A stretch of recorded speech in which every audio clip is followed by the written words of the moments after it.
La Biblia nos presenta un Dios de amor, un Padre que cuida de los suyos, que protege a los vulnerables y cuya justicia es por definición perfecta.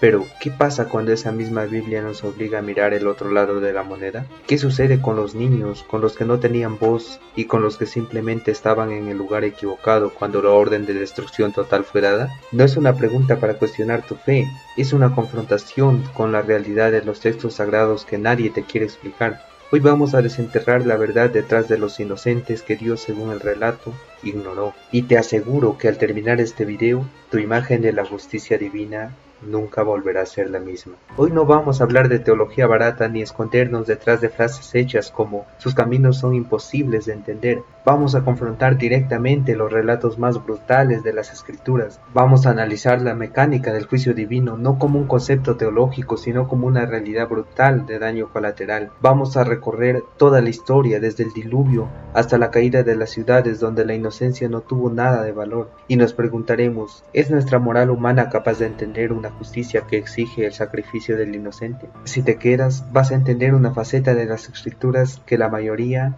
prefiere ignorar. Imagina un hospital moderno. El sistema de ventilación está fallando y expandiendo una bacteria letal. La solución del administrador para salvar la ciudad es sellar el edificio y quemarlo hasta los cimientos. ¿Es justo? Para la mayoría, ¿cierto? Pero en las habitaciones de pediatría existen niños que ni tenían idea de la infección. No eligieron estar ahí, pero el fuego no hace distinciones. El juicio bíblico a menudo se parece a ese fuego, una limpieza masiva que en su necesidad de purificar devora a lo que nosotros consideramos como totalmente inocente. ¿Es la justicia una cuestión de números o una cuestión de moralidad absoluta? Aquí es donde la historia comienza a fracturarse. En el Génesis se describe un mundo tan corrupto que la única salida fue un reinicio total. No hablamos de unos pocos, hablamos de una aniquilación de una especie completa, y murió toda carne que se mueve sobre la tierra. La Biblia no nos cuenta la historia de los niños que durante 40 días vieron cómo el agua subía hasta sus cuellos mientras pedían ayuda. Ese silencio es ensordecedor. ¿Era el pecado de un niño igual al de un adulto? ¿O es que el juicio, cuando es total, no conoce el perdón? Pero el agua solo fue el primer borrador. Si el diluvio fue un acto de la naturaleza, lo que viene después fue una ejecución dirigida con nombre, apellidos y orden directa. La caída de la ciudad murallada de Jericó.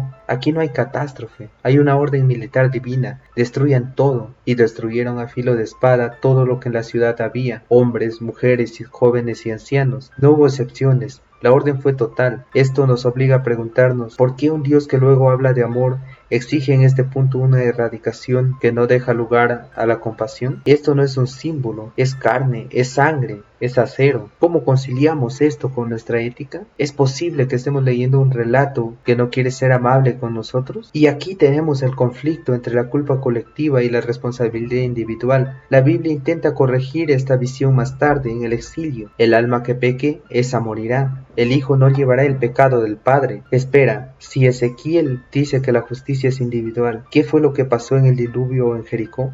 ¿Cambiaron las reglas de Dios? ¿O es que la justicia divina tiene niveles que nuestra ética simplemente no puede alcanzar? ¿O la moral de Dios es evolutiva? ¿O nosotros estamos entendiendo la naturaleza del mal? Llegamos al punto donde ya no hay vuelta atrás. Mira los hechos. Se nos pide confiar en una justicia que por definición a veces requiere el sacrificio de lo que nosotros valoramos como puro. Estamos atrapados en una contradicción constante. Queremos un Dios de amor, pero leemos relatos de un Dios que cuando el sistema falla no tiene miedo a destruir el edificio completo, sin importar quién esté adentro. ¿Esto es justicia o es simplemente poder absoluto? Si Dios es el dueño de la vida, ¿es libre de retirarla cuando el sistema le disgusta? Aquí la respuesta no es teológica, es incómoda. Quizá la intención del texto no sea que estemos cómodos, quizá la Biblia mantiene estos relatos ahí crudos y sin filtro, no para que los justifiquemos como robots, sino para que sintamos el peso de lo que significa la santidad frente a la corrupción, porque en el momento que empezamos a justificar la muerte de los inocentes en el nombre de una causa mayor, dejamos de ser humanos y nos convertimos en engranajes del mismo sistema. En este video hemos analizado el diluvio, la espada y la contradicción de las leyes, pero al final queda una pregunta que tú mismo debes responder. Si mañana la historia se repitiera y tú estuvieras parado frente a ese fuego, ¿tendrías la capacidad de seguir llamando justo a lo que te está consumiendo? ¿Estamos más cerca de entender a Dios ¿O simplemente estamos aprendiendo a cerrar los ojos ante lo que nos aterra? Tú decides, ¿crees que hay una justificación real para estas vidas perdidas? ¿O estamos ante una verdad que simplemente no queremos aceptar? Déjame tu opinión abajo porque esto apenas comienza.